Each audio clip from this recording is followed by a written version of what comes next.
everyone. The two major stories dominating the news channels pretty much across the world when it comes to the war in Ukraine are, of course, Ukraine's spectacular drone attack on Russia's Air Force and the meeting in Turkey. I'm reluctant to call it peace talks because that's not really what it is. I think it's more like a check mark. Just another thing to cross off the list. So, the details are emerging about the drone attack and how it was done. And I strongly suggest, folks, that you read it, especially if you are interested in military technology, in the study of war, in the study of war history, strategy, etc. This is truly something. The Operation Spider's Web took a year and a half to pull off. And a lot of the American conservative commentators are saying, well, why didn't they tell Trump? I am so glad they didn't tell Trump because he would have blabbed about it all over the place. No, they didn't tell a damn body. Good on them. They did it all by themselves. So just to recap what we know about how it was all done. Basically, Ukraine put a bunch of mobile homes on trucks and sent those into Russia in a circuitous way so it wouldn't be suspicious, and placed those trucks strategically next to Russia's military airfields. Then at the appointed time, the roofs of the houses on trucks were lifted through a remote signal and drones came out. And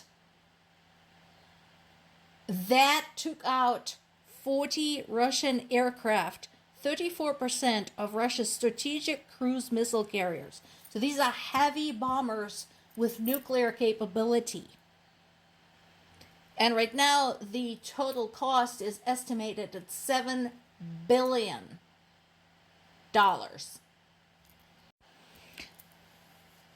Some of the military commentators and pro-Russian bloggers are calling it the Pearl Harbor equivalent. And I've also seen some very angry videos and some very angry posts from Russian soldiers who are saying, how did our intelligence miss this? Because remember, again, this was in the works for a year and a half. And again, Ukrainians did a good job not telling anybody, which was a very intelligent thing to do. So they're saying, what the heck are you guys doing? We're being taken out. We're being humiliated. And that is true. Unfortunately, of course, since he doesn't know how else to handle such things, Putin is pummeling Ukrainian civilians, including my parents. My parents haven't slept in over a week at this point. There are hundreds of drones raining on Ukrainian cities. And again, I want to make it very clear, this was a military attack. The targets were military targets only. Yet, retaliation includes, again, threatening, terrorizing, and murdering more Ukrainian civilians. I'm glad it's finally sinking in with U.S. lawmakers. In this particular case, so this is following conversations with Zelensky and Macron. And this statement was bipartisan. So this was delivered by Republican Senator Lindsey Graham and Democratic Senator Richard Blumenthal when they talked to Associated Press in Paris. And they delivered a bipartisan statement saying, basically, this is all theater. This is all bullshit. Putin has no intention for peace. He's just gearing up for more war. And we should act accordingly. Now, that is not going to inspire any more admiration or respect for me in Lindsey Graham, considering how many times he flip-flopped with respect to Putin too, but with respect to Trump. And, I'm not going to suddenly start loving Lindsey Graham, but I'm glad this bipartisan statement was released. And then this comes at the same time as this particular concern from German defense chief about a potential attack by Russia against NATO territory. So this guy is a German general, Carsten Brewer, and this article talking about his thoughts on the subject is on the BBC website.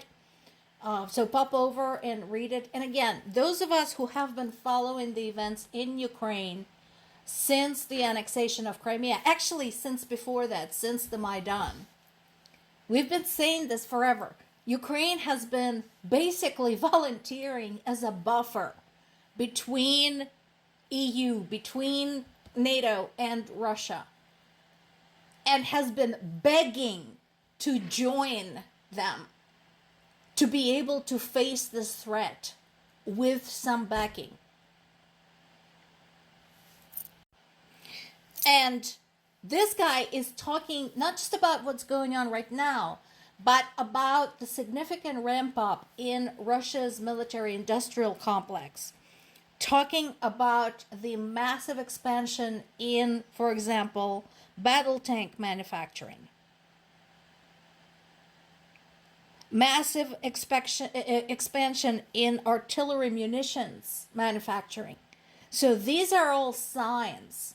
We've seen this before in history. We've seen this before in the 1930s in Germany. And what this guy is basically saying, look, folks, we've done this. Do not let Russia pull a fast one on y'all. There is a segment in today's NPR, what Putin really wants. It's not a mystery, really. We know what he really wants. He wants to restore the boundaries of the former Russian Empire, not the Soviet Union, but the Russian Empire, which include Ukraine, Belarus, the Baltics, Poland, parts of Romania, Moldova, parts of Finland, and so on and so forth. That's what he wants. It's not a secret to anyone at this point. And case in point, there's talks in Istanbul. Meanwhile, this is happening. While Ukraine has kept to its standard of only targeting military objects, 5 civilians were murdered in my native Zaporizhia region through another massive attack. Ukraine has been telling Russia, give us at least something to work with. Give us your terms. I mean, we know their terms. But again, Russia would not oblige because they can't be buggered. And Ukraine has been very clear through this whole thing. It's like, let's do this in stages. Even though, honestly, we all know that ending this war wouldn't be that hard if only Putin wanted to, except he doesn't want to. But they said, okay, ceasefire first, release of prisoners next, and then return of the abducted children. Can we do that? Well, even that, we're not even talking about return of territory. We're talking about stop shooting, return our people, return our children. That's it. Well, one of the members of the Russian delegation in Istanbul was Vladimir Medinsky, who is a long-term member of Russia's negotiation team and one of many Putin's minions. So when Ukraine presented them, the Russian delegation, with a list of children they want returned, and remember, we're talking thousands, Medinsky said, stop putting on a show for bleeding heart little old ladies in Europe. People like that make me long for the good old-fashioned public guillotine displays. I think it's pretty clear here who the bad guys are. More to come.